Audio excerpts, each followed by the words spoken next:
In this lecture, I'm going to show how to configure Layer 2 switch management. So with Layer 3 switches and routers, they already have IP addresses assigned to network interfaces. So to manage them, set up a telnet or a SSH session, you just telnet to an IP interface that's active. Same goes with a Layer 3 switch. You can telnet to an SPI or an IP address that's configured on an interface, because Layer 3 switches support IP interfaces, routed interfaces, as well as Layer 2 access ports. So with a Layer 2 switch, it's they have to set up any telnet or SSH management, you have to be able to have an IP address that you can telnet to or SSH to. So with a Layer 2 switch, you have to configure a VLAN interface with an IP address to enable management of the Layer 2 switch. So what I'm going to do in this lecture, I'm going to show you how to configure a VLAN interface, give it a description, and assign an IP address to it that's addressable, so the device is addressable. And I'm going to configure a default gateway for the Layer 2 switch. And the default gateway says if there's packets that arrive and they're not on my local subnet, then I'm going to forward the packets to this interface. In this case, it's going to be an interface on router 2, the inside LAN interface 2.0. So it really is somewhere that packets are forwarded to provide routing services for a Layer 2 switch. Then I'm going to enable a password, and that's required for telnet, and set up VTY lines so I can telnet in and then verify it works. So I'm going to go to Layer 2 switch first, and I'm going to configure terminal. The first thing I'm going to do is I'll do interface VLAN 11,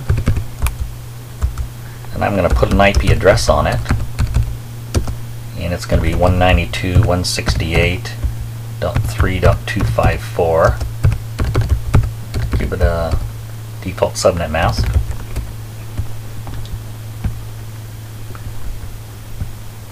So I'm going to use 3.254, and I'm also going to give it a description as well. That always helps to put a description on an interface. If you have, okay. And then the next one is going to be description switch management. So that's done.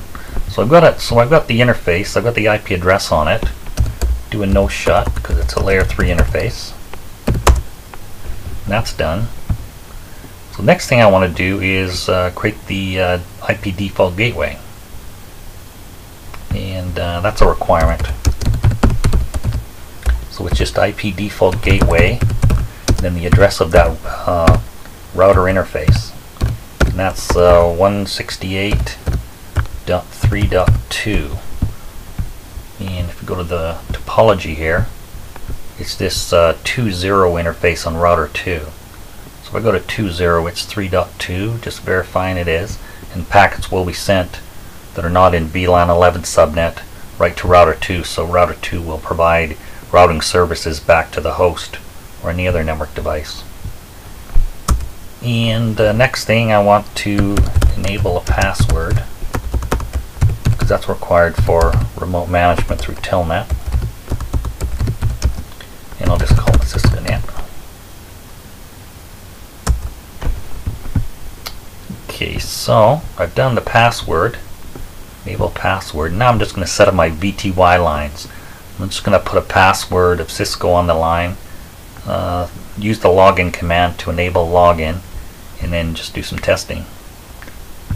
So I'll go to line VTY and just do the default VTY lines of 0 through 4, and put a password of Cisco on it, then login command.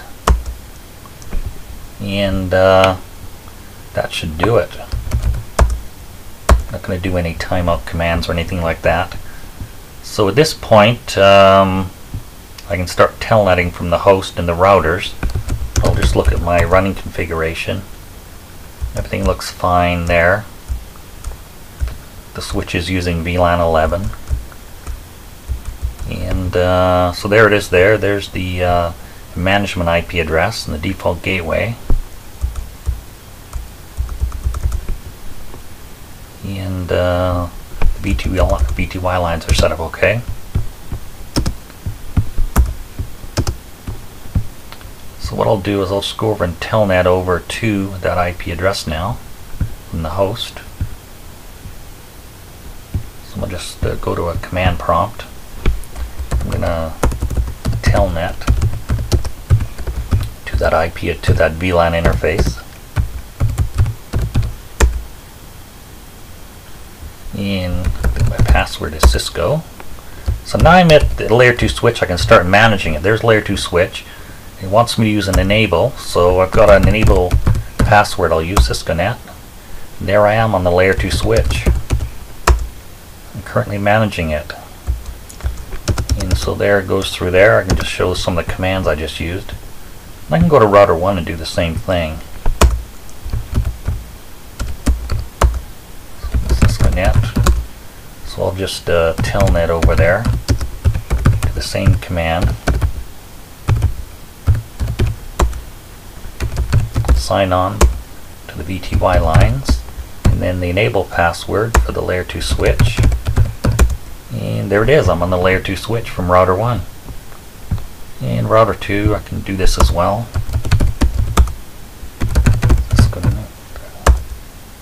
So router 2, I'm going to start a telnet session over to the switch 2, same IP address. I'll sign on there, and it works correctly. That's now the layer 2 switch can be managed. And that concludes layer 2 switch management.